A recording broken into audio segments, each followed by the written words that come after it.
Welcome.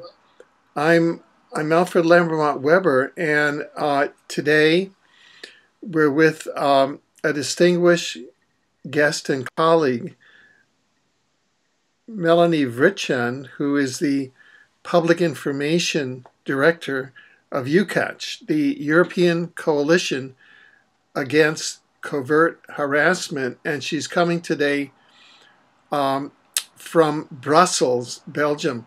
Welcome, Melanie. Thank you, Alfred. And Melanie is here to report to us on a very disturbing event which occurred to her on the night of December 30th, where she came back to her apartment in the company of a witness who's also a friend of mine here from Vancouver, and there were three Belgian policemen waiting for her at her apartment and arrested her and took her for a summary psychiatric examination with no legal cause. I just wanted to get that out on the table. So, could you tell us all of the events that occurred that night and what happened subsequently and during them, Melanie? Yes, of course. So, first of all, it was indeed the night before New Year's Eve, so I came back from grocery shopping with this dear colleague who was staying a couple of days with me. And so we had done a lot of shopping as we were preparing New Year's Eve, and I had people coming, to stay at my home. And when we arrived at the entrance of the house, three police officers, two men and one woman, homed in on us and asked me very nervously and very loudly to, state your name, state your name. And I turned around, I was very surprised, and I wanted to know what was at hand. And they replied that I should just state my name. They very quickly separated us, which means there was one blonde police officer which was a rather imposing stature, who took care of my, if I may say so, of my friend, who pushed her towards the mailboxes and blocked her field of vision. And the other ones took me into a little room that separates actually the entrance hole from the elevator, and said very aggressively again, state your name, state your name. So I did. And they told me that by order of the prosecutor, they would take me to an immediate psychiatric exam. And I was very shocked and surprised and said, well, why? What is the reason? And they then proceeded to very quickly handcuff me and shove me into their car. And I was trying to understand what was going on.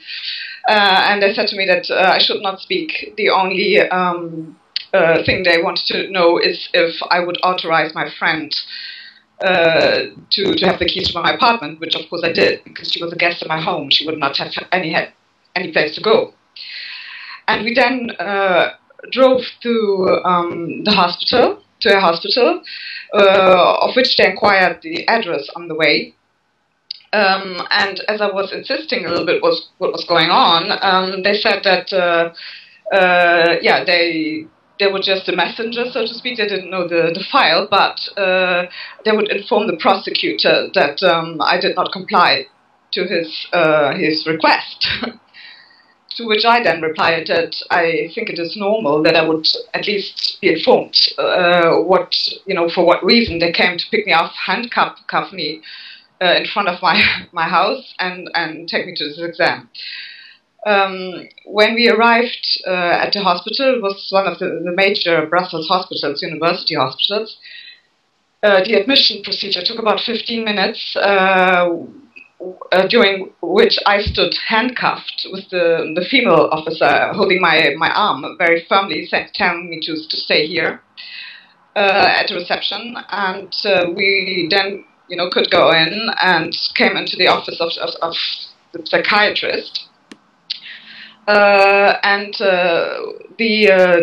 the blonde, rather, corpulent officer told me that he would now take off the handcuffs, and if I was going to be nice, in a rather condescending way. And I said, well, yeah, yes, of course, So then the psychiatrist arrived, and at that moment, then the three officers left the room. But I forgot to mention that actually they searched me. They did a full body search. The female officer proceeded to do that, and it was in the company of the two men. And when the psychiatrist then arrived, they left the room. So the psychiatrist himself did not look very much informed. He asked me. He said that he had received the order of the prosecutor to proceed to an admission exam. And to which I then replied that I was rather surprised it was about an admission, and on what grounds, because I had just been told this was for a psychiatric exam. I wasn't told it was about an admission. To which he then replied that this was rather strange indeed. So he didn't seem to have very much information either what was going on. He then asked me to tell him a little bit about my situation. He said, well, do you know why you're here? I said, oh, I had no idea. I then told him that I'm a member of a not-for-profit association, the European Coalition Against Covert Harassment, which is dedicated to actually raise awareness to the crime of illegal biomedical and weaponry research committed on EU citizens and beyond. And I'm myself a victim. So I told him this and what we do. And I also mentioned that together with our partner organization, the International Center Against Abuse of Covert Technologies, we had done an international study with 14 victims of covert technologies. So we scanned them for radio frequency emissions in a Faraday cage, and they came all up positive for radio frequency emissions within this controlled environment. And we also had a control group, people with no signs and symptoms that are generally associated with electronic terrorism, and there the results were negative.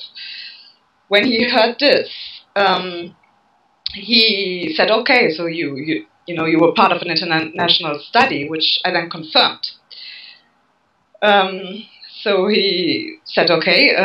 Then he went on to ask me about my symptoms, what my symptoms were, and I explained that they are, typical signs and symptoms of victims of electronic terrorism, which means electrical shock sensations, pain all over, your body, especially the head, excruciating headaches, tinnitus, ringing ears, and vertigo, the typical signs and symptoms that we do find in victims of electronic terrorism, because they all have the same symptoms. That's what they report to us. And I also said that these symptoms had started immediately after an operation that I had, underwent to remove a fibroid in my uterus in 2008. He did seem, for me at least, familiar with radio frequency, scannings, it did not seem to surprise him too much. And then he was asking very quickly if I heard voices, if I have visual hallucinations, and I said, well, I did not. The only thing what I could say, but I wasn't sure, is that my dreams seem manipulated. But I couldn't be sure. But I said, well, I underlined that my symptoms were, more of physical nature. he then asked me about my family situation, and I briefly stated that I have a 4-year-old son who lives with his father, and that this relationship has much improved since the father of my son has understood that of what I am actually a victim. That was not easy.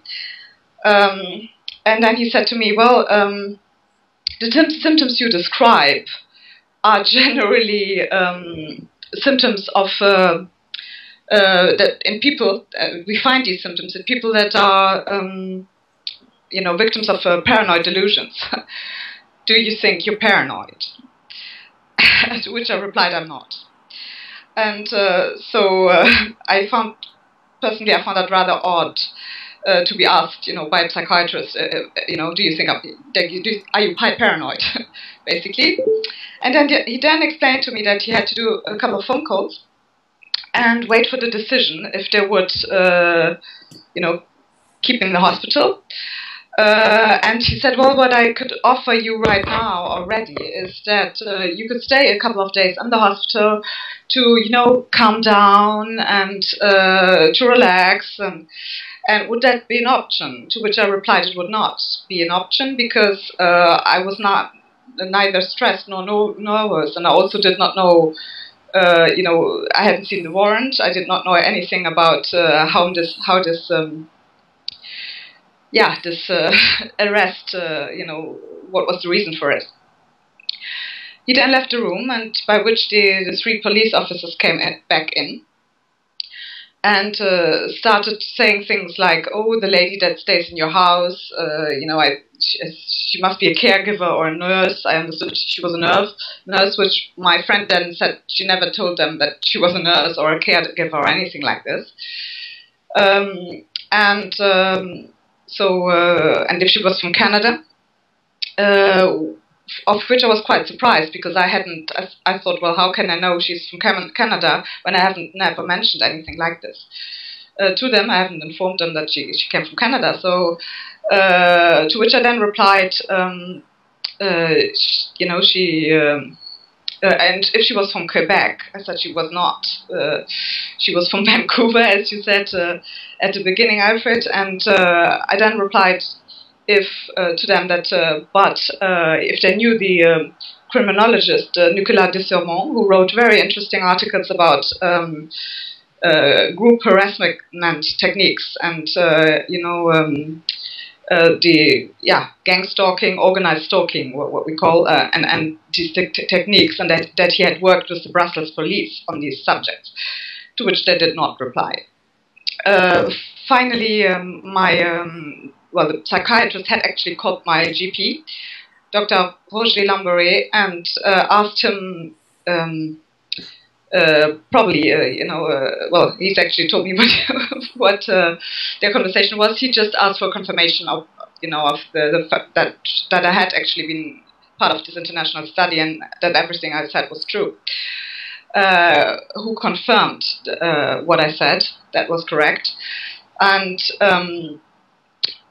also checked if indeed I had a friend staying in my house, so to check that I wasn't alone, which was also confirmed because my friend took the phone and explained what had happened and could confirm she was staying with me.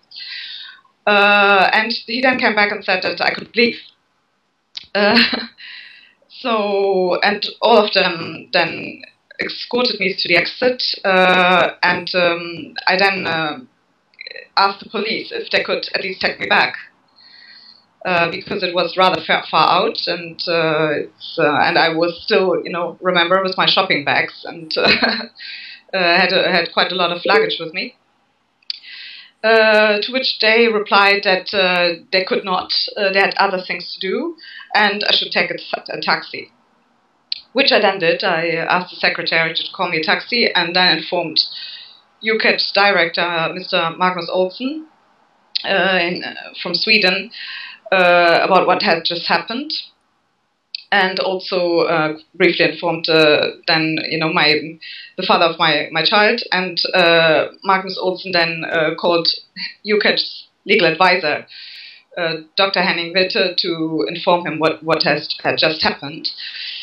And I come home, which cost me 30 euros for the taxi ride. And when I came home, I found my friend Consuelo Gaulma very shaken up. She told me that she could not understand anything like this could happen. She was very shocked, and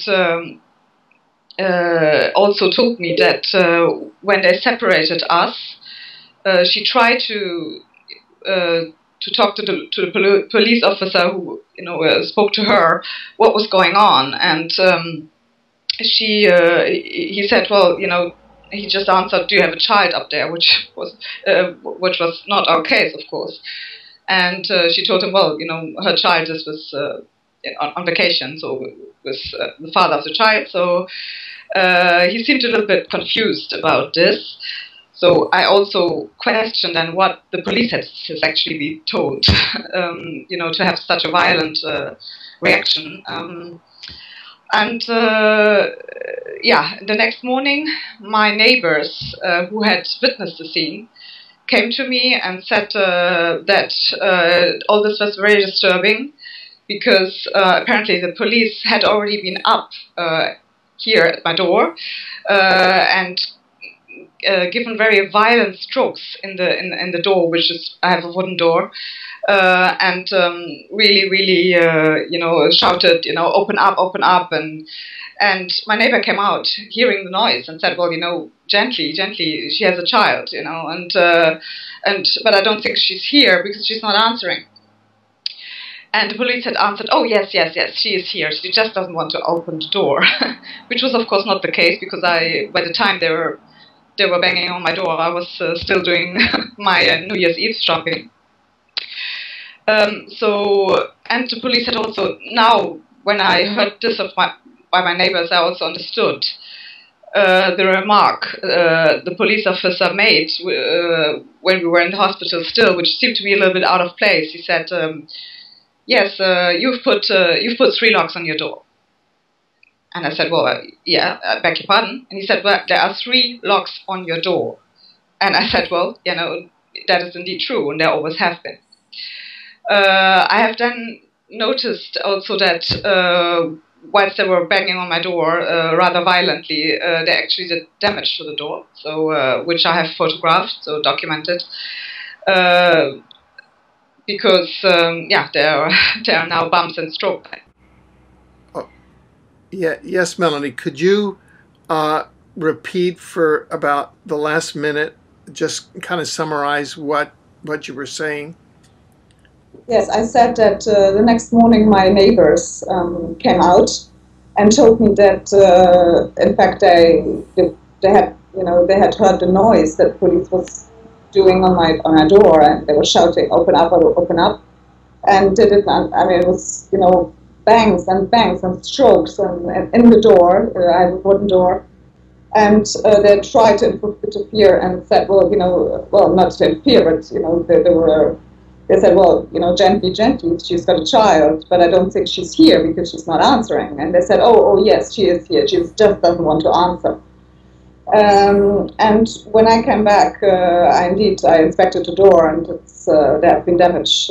It's been damaged quite a lot. There are like bumps and strokes on my door, which I've documented. I've photographed them. And right now, I'm in the position that I'm trying to understand what actually happened, on which order, or I at least to get the warrant, and to understand why, what was the reason for this, rather very violent action, and which could have resulted if I had if I would not have had the luck that I had, that I fell onto a psychiatrist who obviously was open-minded and understood the situation. It could have ended up with me being locked up in psychiatry. Yeah. Now, in this, just to get one technical thing, when you were talking to the psychiatrist, and he said, these are generally signs of paranoia, you had mentioned to him that you were part of an international study involving 14 victims of covert technologies and a control group that in which you were tested for radio frequency emissions in a Faraday cage, a controlled environment, in a research facility in Belgium, and that it was a 3-phase testing protocol, and that it all came up positive, and that your physician was aware of this, and these were controlled by physicians also. Did you mention that to the psychiatrist? Yes, I mentioned all that, indeed. And this was before he said that, don't you think you could be paranoid because these are generally signs and symptoms of paranoia. Do you think you're paranoid? Yeah. I mentioned this. I also, I think that's important, had shown him that there are surgical scars behind my ear. That he did not contest them, and for which I now have actually a doctor's certificate confirming them. Yeah. So basically, here you are, the public information director in Brussels of a major non-governmental organization, NGO, which is fighting the transhumanist agenda. It's EUCACH.org. You deal on a frequent basis with the European Parliament. You were in fact dealing with the head of the European Human Rights Committee, the LIBE Committee, which is now called Mr. Snowden as a witness on NSA spying. And you were dealing with that. You had just written a long letter to that same committee and that same chairman just about a day before. Yes, a few days before. Yeah, two days before. And you had just sent a EUCACH proposal for legislation to the committee to ban all of these new physics, implant, mind control weapons, ranging from HAARP to chemtrails down to all of the nano-bots by which they're controlling people through the brains. You had sent that to the committee. And it was just 2 days after that, dealing with the committee members, that the King's prosecutor sent 3 policemen to serve an order for not an examination, but for incarceration and admission into a psychiatric hospital. Is that what occurred? Yes, correct. Yeah, and you've engaged lawyers who are now attempting to get the documentation because you were never shown the King's prosecutor's orders. I was not.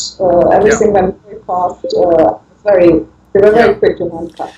Now, you're a fairly public figure now. You're on frequent international radio programs talking about the transhumanist agenda and about the covert plan to implant and chip people. There's some estimates that over 80% of the human population is now implanted through the nanobots from chemtrails or through the DNA. Could you name some of the radio programs that you're regularly on? Well, I am regularly on a program that is called Event Horizons with my co-host Dr. Robin Parker, who is a homeopathic physician and Oriental medicine, and she also has some training in Western medicine. I'm on this program on every Friday on freedomslips.com, every Friday Central European time at 4 o'clock, to give an update on our activities. And I've also been interviewed by Kerry Cassidy with Project Camelot. I have done various hosts on freedomslips.com, and not me personally, but EUCACH directors Magnus Olsen has been interviewed by Daniel Espinen from Russia Today on these very, very concerning issues of non-consensual implantation of European citizens by nanotechnology. Yeah, and you're involved in organizing scientific readings for the public, by which they can determine whether they're emitting radio frequencies that would show whether they have implants or not. Is that correct? That is correct. So we do this with our partner organization, the International Center Against the Use of Covered Technologies. And the international study I was talking about, which I talked to the psychiatrist, and who obviously made him at least get seriously doubt that I could be paranoid, and probably that was the reason that he finally let me go, is that, I was instrumental in organizing this in a research facility in Belgium. We had 14 victims, as I said, coming from all over the world to get tested for radio frequency emissions in a controlled environment. The human body normally does not give off radio frequencies. We do not emit radio frequencies. So this is, and it was signed by two physicians, as I said, and one of them is a neuroscientist that's considered this as, to be absolute proof. We also do this regularly, indeed, the phase 1 scanning, radio frequency scanning with ISAC, which is basically a preliminary scan where we scan victims for radio frequency emissions, but in an uncontrolled environment, to see if they should get further studies. I've indeed been instrumental in organizing various of these events, especially this year, last year, rather, I should say, 2013. It's been a very busy year. We had at least 3 scannings, I believe, in Brussels. The last one was in October. And where more people turn up, we actually had to limit the registration at one point because demand is so high. And we do this free of charge, so as a service to the victims. So yes, I organize these kinds of events frequently. And we also had another one where I started actually to interview victims of covered technologies on their experiences, what they had gone through. And what I can tell you is that the picture is surprisingly similar. So it seems to all be happening, according to some kind of script. Yeah. Yes. So that's true. Yeah. Yeah. So 2 days before, the police attempted, the King's prosecutor attempted unlawfully and with no legal grounds to have you incarcerated in a psychiatric hospital. You, in fact, had been in touch with the head of the Human Rights Committee so that EUCACH experts could testify immediately after their hearings with Edward Snowden, not on the Snowden thing, which is how the NSA is listening through cell phones and internet, but rather on how the NSA and other agencies are listening from the inside of people's heads through implants. That's what you had asked for in that letter. Yes, in fact, I had been in contact with the Liebe Committee, as you just said, the Committee for Civil Liberties, Justice and Home Affairs, which is the committee that is actually responsible for these kind of issues. And I have requested, indeed, that EUCACH and our members and our technology and legal experts and the organization, main members of the organization would be that we would get a hearing actually to testify on these issues and expose our proof, the proof that we have collected during 7 years, scientific proof, together with our partner organization, the International Center Against the Use of Clever Technologies, and that was indeed what I was doing, Alfred, just a few days before this arrest occurred. Yeah. So that if they had been successful, this would have had the effect of neutralizing the testimony of your experts before the European Parliament Human Rights Committee and Justice Committee, and would have had the effect of neutralizing their examination of the proposed legislation to ban these weapons, including HAARP and chemtrails, in the European Union. Yeah, correct. Yeah. Yes. So what are your plans now?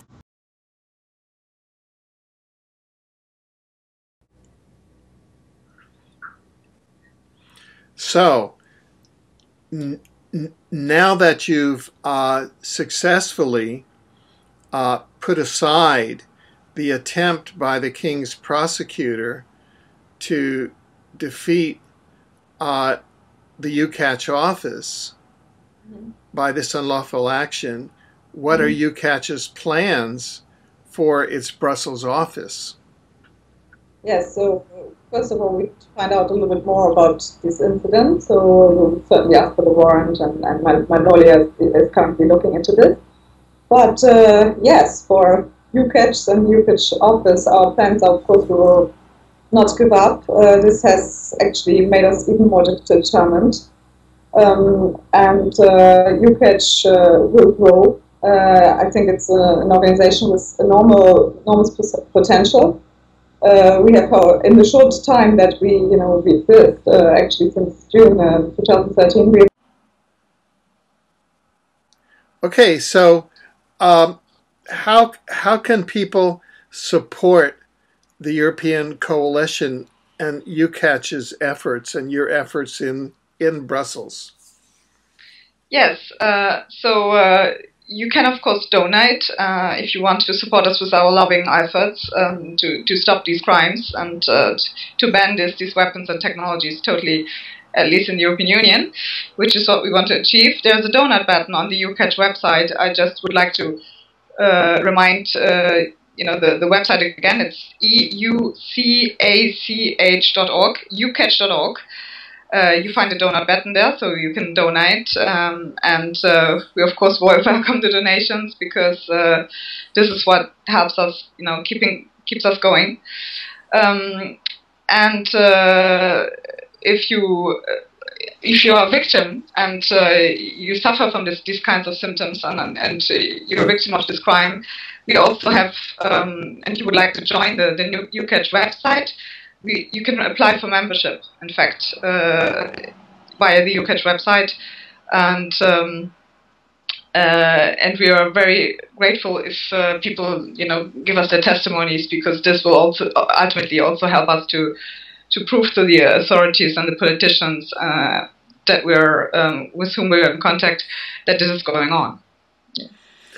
Oh, good. Well, we want to thank you for having joined us today, and we're very happy that you successfully were able to defeat this attempt, and